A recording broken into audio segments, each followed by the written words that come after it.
다시 한번 같이 보겠습니다. 시편 50편 7절입니다.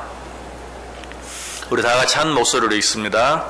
내 백성아 들을지어다. 내가 말하리라. 이스라엘아 내가 내게 증언하리라. 나는 하나님 곧 내 하나님이로다. 아멘. 우리 어제 아침에 이 말씀 가지고 하나님과 우리의 첫 번째 관계에 대해 생각해 보았습니다. 하나님과 우리는 어떤 관계라고 그랬습니까? 왕과 백성의 관계다. 하나님은 우리를 다스리시는 하나님, 우리는 그의 다스림을 받는 백성.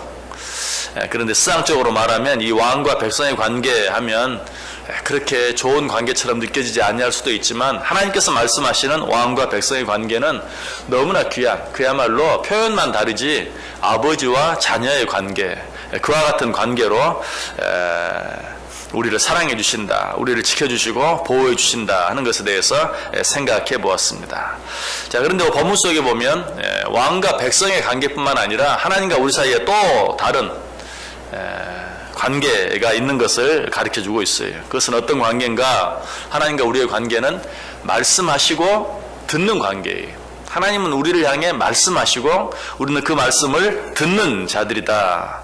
오늘 본문이 그렇게 말하죠. 내 백성아 들을지어다 내가 말하리라.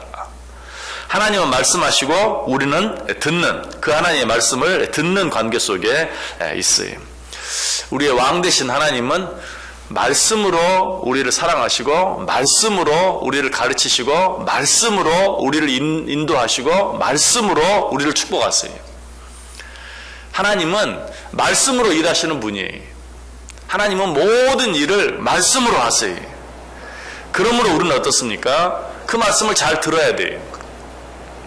하나님의 말씀을 듣지 아니하고 하나님의 인도하심을 받을 수도 없고, 하나님의 말씀을 듣지 아니하고 하나님의 보호하심을 받을 수도 없고, 하나님의 말씀을 듣지 아니하고 하나님의 축복을 얻을 수도 없어요. 하나님의 말씀을 우리가 잘 들을 때 하나님의 인도하심을 받고, 또 하나님의 보호하심을 받고, 무엇보다 하나님의 축복을 받을 수 있다는 사실이. 그럼에도 불구하고 우리의 문제는 무엇입니까? 그 말씀을 잘 듣지 않는다는 거예요. 여러분, 왜 오늘 본문 속에서 내 백성아 들을지어다 라고 말하고 있습니까?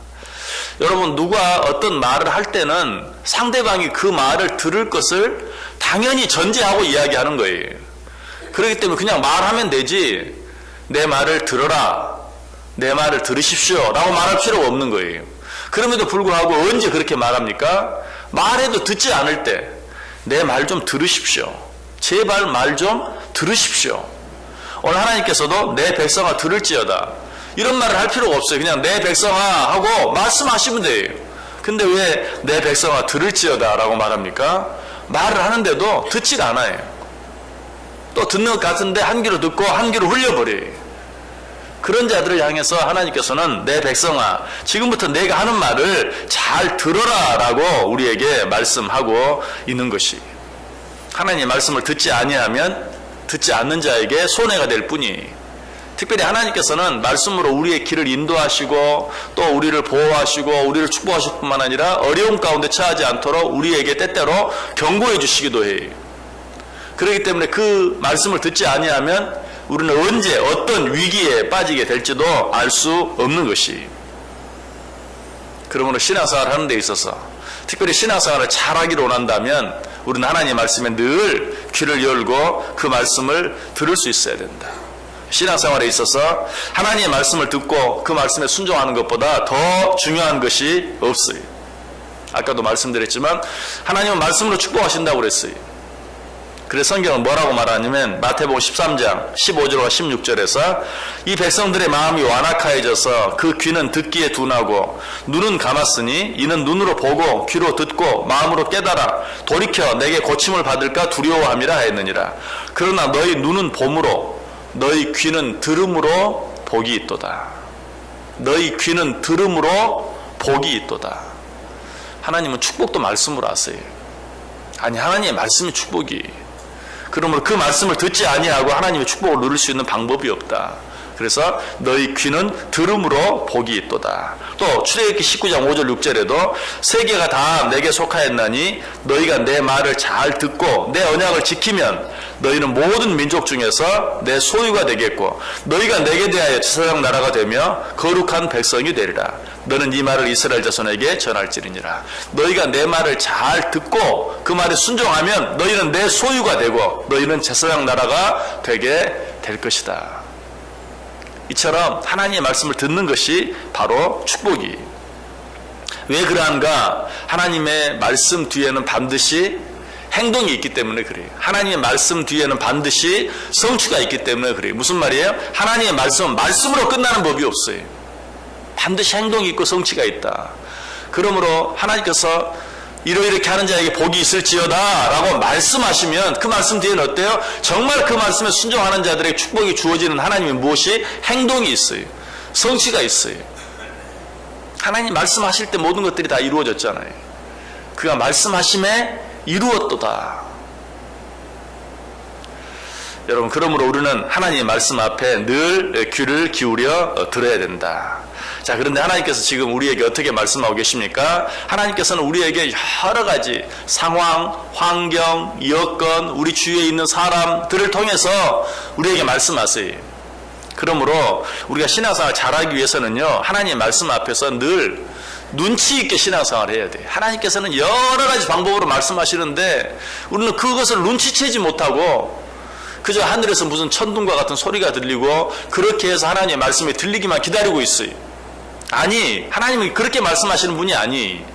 사실 그런 말씀은 이미 성경이 완성되기 전에 하나님께서 자주 그렇게 말씀하셨어요. 그러나 성경이 완성된 후에는 이제는 이 성경책 말씀을 통해서 그리고 주위에 있는 우리의 여러 가지 환경과 여건을 통해서 또 내 옆에 있는 어떤 사람을 통해서 하나님 말씀하세요. 그러므로 우리는 그 모든 것들에 눈치 있게 대응할 수 있어야 돼요. 신앙생활을 눈치 있게 해야 된다 하니까 좀 표현이 좀 이상하지만 성경에 눈치 있게 신앙생활을 함으로 말미암아 하나님께 큰 복을 받은 한 사람을 꼽으라고 하면 야곱을 꼽을 수 있어요. 야곱은 사실 우리보다 더 잘했다라고 말할 수 있는 그런 사람이 아니. 어쩌면 우리보다 더 많이 잘못도 하고 더 많이 실수도 했어요. 그럼에도 불구하고 그가 하나님의 축복을 크게 받은 것은 얼마나 눈치가 빨랐는지 몰라요. 그래서 하나님이 조금만 이상한 느낌이 들면 금방 하나님 앞에 나아가서 제사를 드려요. 회개하고 또 하나님께 부르짖고 또 하나님께 약속하고 이렇게 신앙생활 한 사람이 야곱이. 그 야곱은 어떻게 됐어요? 믿음의 수상 가운데 한 사람이 되었어요. 하나님의 큰 축복을 받았어요. 우리 가운데 잘못이 없는 사람은 없어요. 죄 없는 사람도 없어요.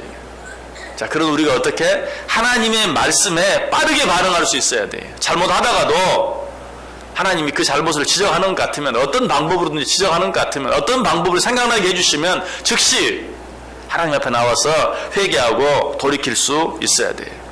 그럼에도 불구하고 우리들은 너무나 눈치가 없이 말씀하시는데도 도무지 그 말씀에 반응이 없는 그런 신앙생활 할 때가 참 많아요. 이런 자들을 향해 성경은 뭐라고 말합니까? 우리가 너희를 향하여 피리를 불어도 너희가 춤추지 않고 우리가 슬피 울어도 너희가 가슴을 치지 아니하였다 함과 같으니라. 이것이 내 모습이 아닌지 한번 생각해 봐야 돼. 하나님이 피리를 부는데도 우리는 춤추지 않아요. 하나님께서 슬피 우는데도 우리는 가슴을 치지 않아요. 언제 그랬냐고요? 하나님께서 여러 가지 환경 여건을 통해서 우리에게 그렇게 말씀해 주시고 보여주세요. 그런데 우리는 무감각, 무덤덤 아무 반응이 없는 것이. 여러분, 우리는 하나님의 말씀에 귀를 기울여야 된다. 왜? 하나님과 우리의 관계는 말씀하시는 관계요, 그 말씀을 듣는 관계예요. 하나님은 말씀하시고 우리는 들어요. 이 관계를 바로 하지 아니하고 하나님과 우리의 관계를 바로 할 수 있는, 잘 할 수 있는 방법이 없어요. 우리가 하나님과 좋은 관계를 맺기를 원한다면 하나님은 말씀하시는 분, 나는 듣는 자라는 사실을 알고 그 말씀을 잘 들어야 된다. 자, 여러분 혹시 여러분 주위에 말하기를 좋아하는 사람 있습니까?